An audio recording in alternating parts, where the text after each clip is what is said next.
muito bem colocados no mundo medieval, ali no Spinozinho já cai. Ele já não tem a mesma potência. O grande problema aqui é a aceitação da essência metafísica. É essa aceitação do ser unívoco, como eu coloquei. A aceitação disso. Porque essa colocação da essência metafísica, por exemplo, leva, vamos dizer, isso daqui Deleuze, por exemplo, toca de uma outra maneira.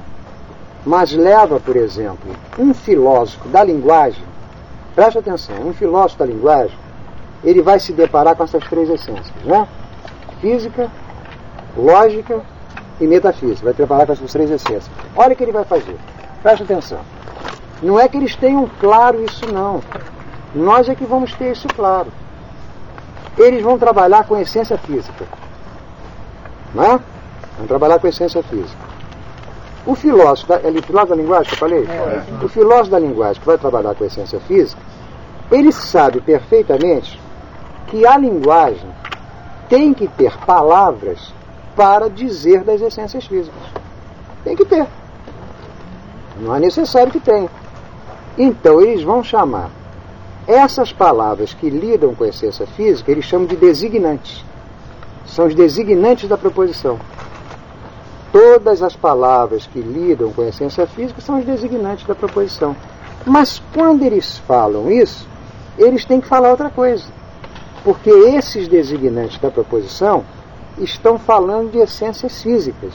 E essas essências físicas não estão no interior dos designantes. São extras discursivos, são fora dos designantes. Por isso eles introduzem a noção de designado. Ou seja, quando você está aqui na filosofia da linguagem, no campo das essências físicas, você tem os designantes e você tem os designados. Os designantes são os nomes próprios, o apontar com dedos, adjetivos demonstrativos, mas há uma distinção entre designante e designado. Não sei se ficou claro isso aqui. Ou ficou obscuro? A simples distinção do designante e do designado nos mostra uma coisa, nos mostra que há um universo para lá das palavras, um universo não solipsista. Nos mostrou isso, um universo fora das palavras, construído por esses designantes e por esses designados. Quando você vai para as essências lógicas, tá certo? E a questão das essências lógicas são os elementos que se acrescentam às essências, eles vão chamar de significantes. Chamam de significantes. Mas não tem a necessidade do pensador da essência física de encontrar o significado. Basta para eles a ideia de significante. Isso é muito estranho. Eu vou ter que voltar a isso daqui. Isso é muito estranho. Não sei se vocês entenderam. Não entenderam. Eles encontram essa noção de significante, vamos de outra forma. Designante, designado. Quando eu falo designante, designado, isso é fantástico para o pensamento, porque o pensamento descobre que tem do lado as palavras e do lado as coisas. Fica na maior tranquilidade, o pensamento fica confortável. Olha, tem um campo de designantes e aí tem um campo de designados. Eu posso produzir designantes que não correspondem ao designado no real, ou posso produzir um designante que corresponde ao designado no real. Há uma tranquilidade enorme. Quando você vai para o mundo lógico, você encontra o mundo do significante, que eu ainda não vou explicar bem agora. Encontra o mundo do significante. E esse mundo metafísico passa a ser o mundo do significado. É o mundo do significado. O metafísico passa a ser o mundo do significado, o lógico passa a ser o mundo do significante. Não foi bem, para ser muito melhor. E do designante e do designado. O que acontece aqui é que... O significado seria a própria essência. Quem? O significado seria a essência. O significado seria a essência. Mas é muito claro isso. É nítido que isso está acontecendo. O grande problema aqui é entender o mundo do significante.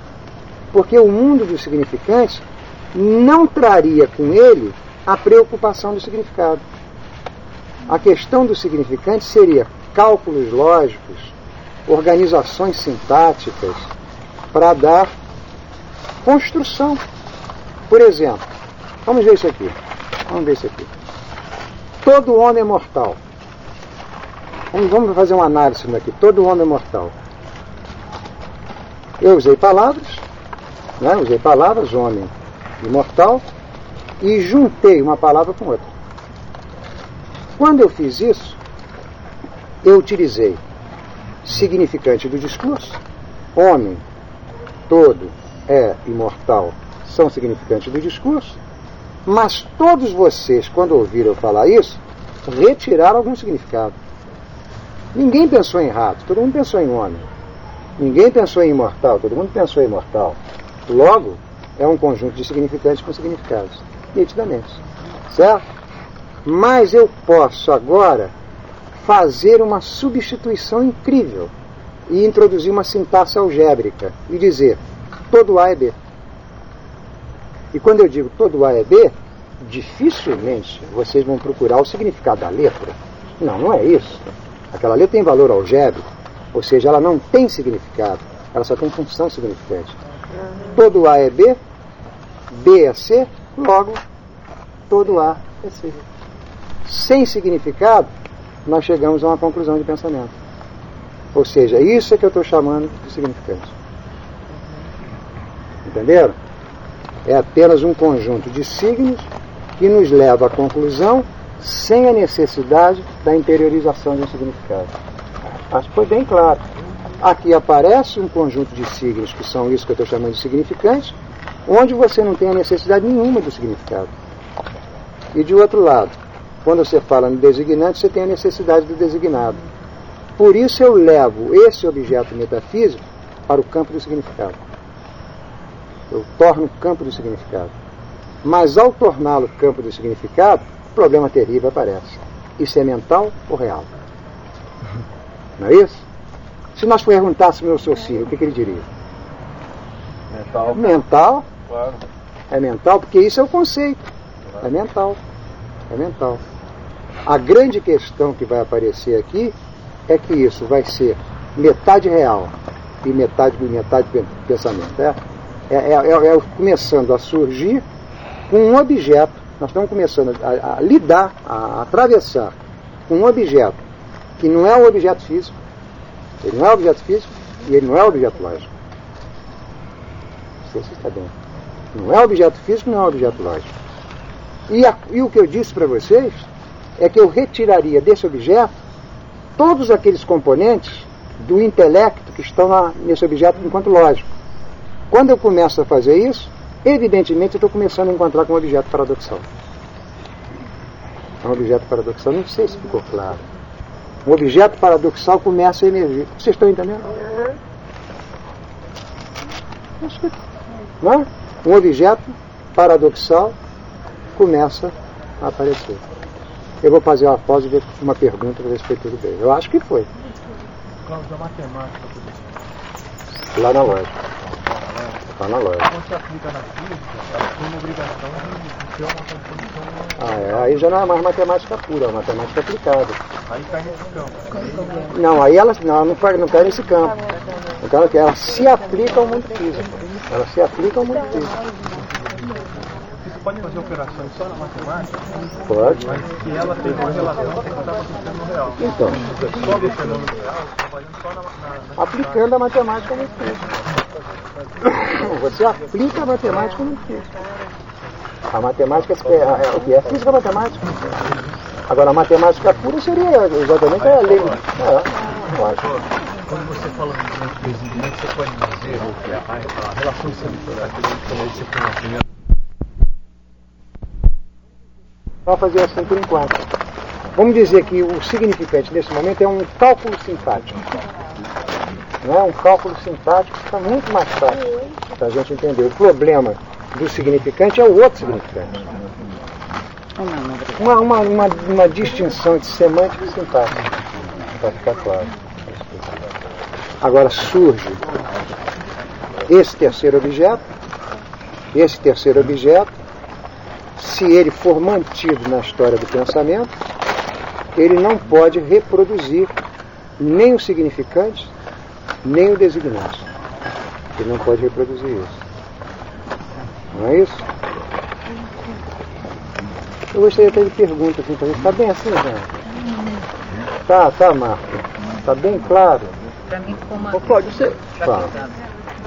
A dúvida é a seguinte: quando você falou assim, vão aparecer os modos de ser dentro do próprio ser, Isso. e que você está tentando destruir a analogia com a univocidade, quer dizer, é porque a univocidade iguala tudo e a analogia é que daria esses modos de ser, é isso? A analogia atribuiria diferenças hierárquicas? Eu acredito que sim. Eu não sei se está bem clara a tua pergunta, se você já dominou a questão, mas a analogia vai trabalhar com modos. Mas eu acho que ainda não está clara a sua pergunta, é melhor você esperar um pouquinho. Para gente clarear isso, tá?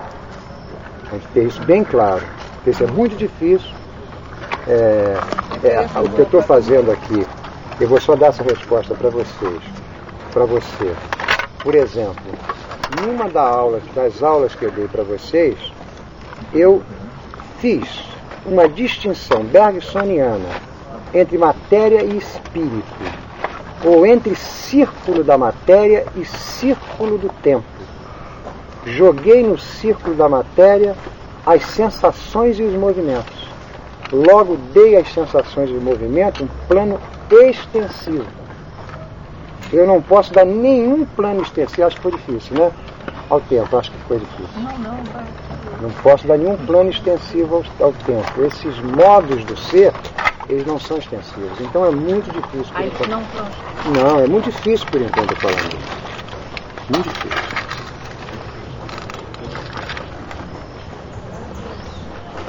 Ou de repente assim, uma debandada geral, né? O banheiro. Foi o banheiro, então não parou. O famoso quadlibet, que é colocar a tese da Averroes aqui, a tese da Avicena aqui, confrontar as duas em trabalho e concluir assim: a Avicena tem razão. Aí ele parte do Avicena, ele parte da essência metafísica, que ele chama de ser comum. Isso dá mil problemas. A grande questão nossa é não ficar muito temente dessa essência metafísica. A melhor maneira que nós temos, eu acho, eu vou dizer isso, eu tenho certeza que eu já falei muito sobre isso, é que essa essência metafísica é um transcendental fora do sujeito. É isso. Ela é um transcendental fora do sujeito. É a maneira que nós estamos começando a introduzir na história do pensamento a categoria de transcendental, mas sem prender essa categoria no interior do sujeito. Quer dizer que a gente tem que, no transcendental, a gente começar a beber no Avicena. A gente bebe historicamente no Avicena. Os textos de Etienne Gilson sobre isso são definitivos. Não tem nada mais para acrescentar. Claro que os medievalistas atuais, porque o medievalismo tomou conta da Europa atualmente, né? Eles vão começar a levantar uma série de questões, mas são questões ocidentais. Questões fundamentais já estão ditas pelo Etienne Gilson, que é a ideia dessa essência metafísica. Se eu torno, designante, né?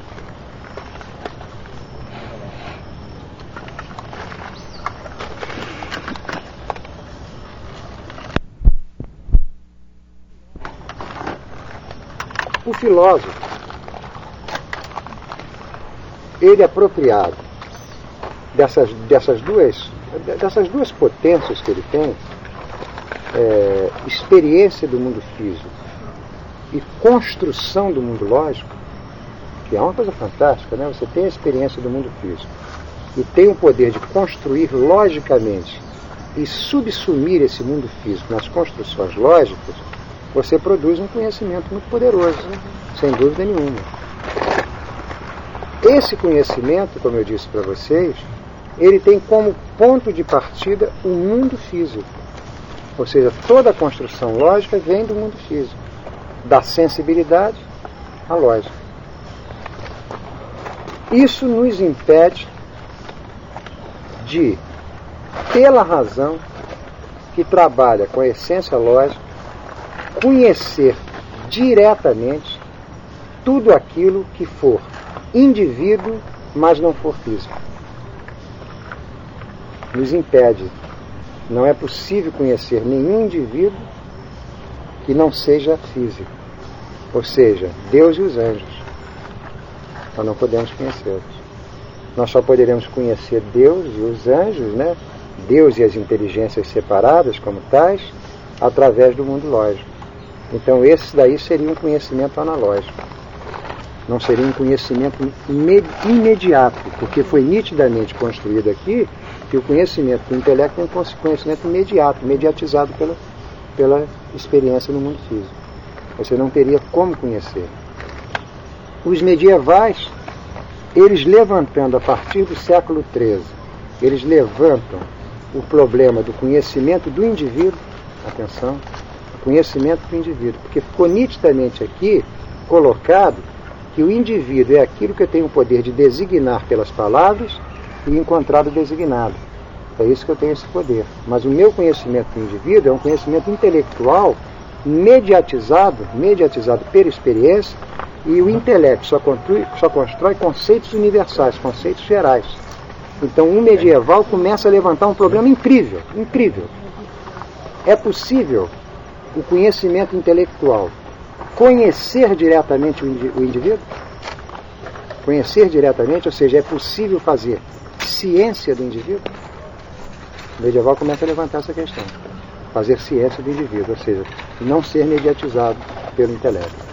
Com o levantamento disso, aparece uma questão que é consequência. Deus é o indivíduo. Deus é o indivíduo, mas não é o indivíduo físico. Deus é o indivíduo, mas não é o indivíduo físico. Então, nasce o problema de se o intelecto pode ou não conhecer Deus diretamente. A tese é de uma beleza excepcional. E é uma tese que só pode ser feita através do próprio cristianismo. Porque eles vão agora dividir o homem em pecador, antes do pecado e depois do pecado. Eles vão dizer que toda essa tese que está feita aqui, tese da analogia, tese do conhecimento a partir da experiência e da sensibilidade, é uma tese do homem pecador. É uma tese do pecador. O pecador é aquele que está submetido a isso. O estado de graça vai nos levar a poder conhecer Deus diretamente. Foi claro isso que eu disse? Claro, então, é exatamente a passagem do mundo pagão para o mundo cristão que você pode produzir a ideia de um novo intelecto. Esse novo intelecto é um ultrapassamento do homem, porque o homem é por essência pecador. Entenderam? Ele é por essência pecador. Então, essa tese daqui, ela está da mesma maneira que Deleuze, da mesma maneira que os filósofos Bergson, etc., ela não está fazendo uma filosofia do homem, ela está fazendo uma filosofia do além do homem. Ela está fazendo uma filosofia do além do homem e acredito, uma filosofia do aquém do homem. Está fazendo uma filosofia da essência e uma filosofia do conhecimento que não é necessário passar pela essência lógica.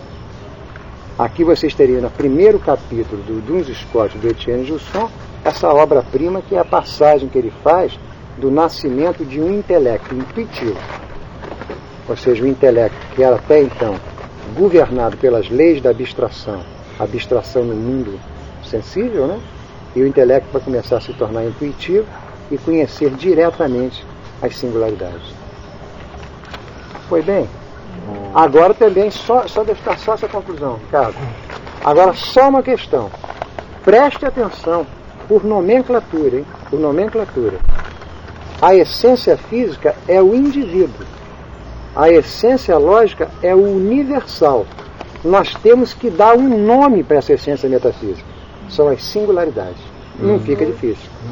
Pré-individuais, quer dizer, pré-física e pré-pessoais, porque a essência lógica é pessoal. Então aparece como fonte da individuação física e do sujeito do conhecimento a essência metafísica. Foi bem? Fonte do indivíduo do sujeito do conhecimento. Então, se por acaso surgir um autor que, digamos, faça isso que eu estou dizendo aqui, vá pensar as essências metafísicas e não a física ou a lógica, ele vai pensar as singularidades pré-individuais, como vai pensar as singularidades impessoais, fora do sujeito e fora do indivíduo. É exatamente essa a obra do Simondon. Logo, a obra do Simondon é a fonte da individuação, a fonte do sujeito do conhecimento, mas ele está trabalhando no anterior, nas condições da fabricação disso. Por isso é um trabalho do transcendental. Então as condições do indivíduo estariam nas essências. Metafísica. Essências metafísicas seria a condição do indivíduo e do sujeito do conhecimento. E do sujeito do conhecimento. Eu acho que foi excelente essa coisa. Agora fala, Ricardo. Tá. Olha, aqui nós não podemos esquecer, porque eu vou começar a introduzir isso nas aulas. O Simondon. O Simondon vai entrar nas aulas. Fala. Mas a nível das essências não haveria indivíduo. Singularidade. Não tem indivíduo, são singularidades. Indivíduo é o físico. Sempre a mesma coisa, indivíduo é o físico. Não sei se está claro, Pedro. Não está muito claro. Olha, veja só, para a gente pensar. As essências vamos ver, Pedro, é a coisa mais fácil do mundo. Quando Deus é indivíduo, ele é físico também. Não, Deus não. Deus é um indivíduo que não é físico. Deixa eu explicar. O que eu estou chamando de físico, é muito fácil. É a própria essência com caracteres individuantes. Agora, isso que é o indivíduo físico.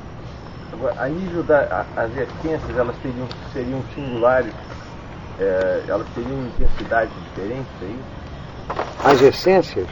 Não tenho como te responder ainda não, Pedro. A única coisa que eu posso dizer para vocês é que nós estamos diante das essências anteriores à individuação e anteriores à personalização. São totalmente indeterminadas. Elas são nitidamente indeterminadas. Eu estou perguntando se há alguma diferença a nível da Olha, o que Silvia acabou de dizer é excelente. Uma essência recebe determinação per individuação e per universalização. Então essa essência metafísica, ela é indeterminada, é o melhor nome que nós temos. Então quer dizer que são os acidentes que vão... São? Os acidentes que vão dar determinação. Da determinação. Mas a essência em si, ela é indeterminada. É indeterminada, ela é indeterminada. Ela é uma indeterminação pura. Essa essência é uma complicação. É uma essência complicada. Se você quiser usar uma linguagem neoplatônica, ela é uma complicação. Eu acho que nós não vamos usar isso agora não, porque vai trazer uma complicação. É melhor não usar. É melhor dizer que através do conhecimento dessa essência, nós temos uma maneira clara, cômoda para o pensamento, de articular a noção de indivíduo no físico e a noção de pessoa no lógico. A noção de sujeito no lógico, nitidamente, é a noção de indivíduo no físico. É a mais fácil do mundo. Coisa mais fácil do mundo. E quando nós vamos para essa essência metafísica, nós não podemos lançar nenhum sujeito, nenhum indivíduo ali para dentro. A minha dúvida é exatamente em relação a isso. Quando você fala aqui na essência metafísica, você tem singularidades. Para individuais, tudo bem, dá para entender. Dá para entender. Impessoais, por quê? Porque a pessoa é sinônimo de sujeito e está ligado ao lógico. Está ligado ao lógico. O sujeito o que eu chamo de essência lógica é o próprio sujeito do conhecimento. É o próprio sujeito do conhecimento. Você não pode pensar... Porque eu estou dizendo para vocês que vocês não podem pensar essa essência lógica sem o correlato intelecto. Ora, o correlato intelecto é o sujeito. Nós não podemos sair disso, é uma conclusão imediata. Enquanto que nós podemos pensar a essência metafísica sem o sujeito. É nítido quando eles fazem essas distinções, olha, tudo que acontece lá no mundo físico é pré-reflexivo. Não é o intelecto que está construindo aquilo. Está acontecendo lá. Agora, tudo que acontece no mundo lógico é o intelecto que está construindo. Então, você chama aqui um sujeito, chama de lá indivíduo. E nós encontramos, a partir dessa tese, encontramos uma coisa original. Que essa essência metafísica é a fonte da individuação e da subjetivação. Ela é a fonte. E isso é de altamente problemático. O nome é esseidade. Esseidade. Esseidade, esse nome esseidade, às vezes vem latino, às vezes vem sem H, às vezes vem com 2 E. Eles trabalham muito variavelmente. Vamos usar esseidade nesse instante como singularidades. Singularidades. Isso é que é esseidade, que uma vez você falou, né? Então as singularidades são sempre indeterminadas. Indeterminadas. Elas são indeterminadas. É a partir daí que Deleuze vai poder encontrar fluxos nômades, livres, todas essas questões que Deleuze vai levantar com uma dificuldade, um brilhantismo excepcional, é a partir disso. Nós não podemos correr Nós não podemos correr, porque essas aulas nós vamos dar nos cursos. Aqui é apenas para organizar, para a gente poder fazer esse trabalho. Vamos fazer só uma pequena questão. Olha só, essência metafísica, essência lógica, essência física. Vamos voltar, vamos atrasar o relógio. Vamos lá para a Grécia. Vamos lá nos estoicos. Nos estoicos nós vamos encontrar corpos. Presta atenção, olha essa coisa interessante. O mundo dos estoicos, os estoicos são decisivos. Eles dizem, só existe nesse universo os corpos. Tem mais nada, só existe corpos. Ora, se só existe corpos, um homem que tem um poder de conhecimento, o homem é capaz de fazer as representações sensíveis. O que quer dizer representação sensível nessa aula? Aliás, em qualquer aula, representação sensível quer dizer designantes. Entenderam? A representação sensível é o designante, que implica o designado. Então o homem é capaz de fazer representação sensível. Mas o homem é capaz também de fazer representações racionais. As representações racionais é a introdução da generalidade. Da generalidade. Então, as representações sensíveis se dão sobre os corpos e a representação racional são abstrações das diferenças dos caracteres individuantes para se constituir a identidade universal das espécies. Isso que é a representação racional. Tudo isso é estoico? Isso é estoico. Tudo isso. A importância de se entender o pensamento estoico é por causa dessas duas categorias, representação sensível e representação racional. Porque a representação sensível nos dá o mundo dos corpos e a representação racional nos dá o mundo dos conceitos. É nítido que esses conceitos, atenção, eu já disse isso para vocês, que esses conceitos estoicos são conceitos nominalistas. Conceitos nominalistas no sentido que nenhum desses conceitos tem existência real na representação racional. São nominalistas, radicalmente nominalistas. O que eu expliquei de Guilherme de Ockham para vocês, as unidades significantes. Então são conceitos reais, são conceitos mentais. Os estoicos vão acrescentar a categoria de incorporal. E esse incorporal, a vontade que a gente tem de aproximar isso de quem? Das essências. Nós não temos outra vontade. Se nós não tivermos essa vontade, nós somos idiotas. Necessariamente, eles começaram a produzir uma superfície de pensamento diferente da apenas representação sensível e representação racional. Né? Construir a noção de incorporal. Se nós abandonarmos isso e formos para o Bergson, nós não vamos encontrar o virtual. E o virtual já não vai nos levar para a mesma questão? E se formos para Proust, não vamos encontrar o mundo possível? E novamente não estamos encontrando a mesma questão? Então é essas questões que parecem que estão sempre retornando. Questão essa que no mínimo, nos retira da dominação do sujeito. No mínimo. No mínimo ela consegue fazer isso. Não sei se está claro. Tá? Vocês vão ver aqui um exemplo, né, que foi um exemplo que me foi perguntado, que é um exemplo muito difícil, é o Deleuze apontando a Virginia Woolf como aquela que trabalharia não com designantes nem com significantes. O nome próprio na Virginia Woolf, olha que coisa linda, hein? O nome próprio na Virginia Woolf não aponta para caracteres individuais, aponta para singularidades pré-individuais. Por isso as personagens de Virginia Woolf são como ventos, calores, etc. Não sei se vocês entenderam. Então não ficou bem não, né? Não, ficou muito bom. É todo um universo de pensamento que só poderia aparecer se nós pudéssemos ir além da essência lógica. Se nós pudéssemos ir além de Deus. Porque com isso daqui, com isso que eu falei para vocês, quebra-se a identidade.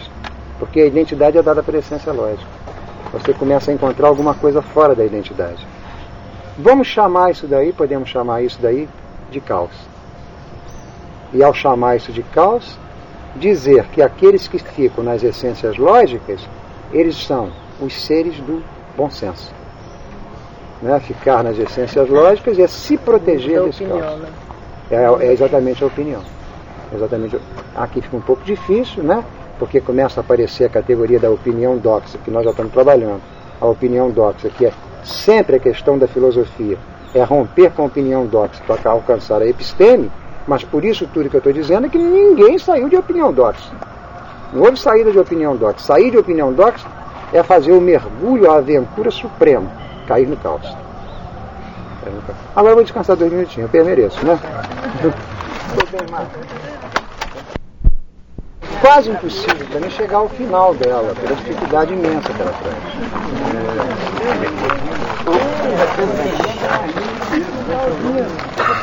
A aula está começando.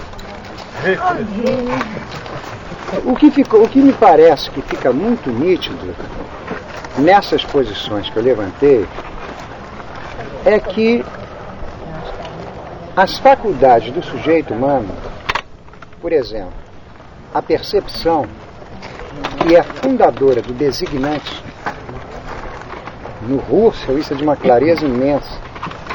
Com a percepção você constrói o designante para encontrar o designado, não é isso? A percepção fica como sendo alguma coisa pertencente ao sujeito humano, nitidamente.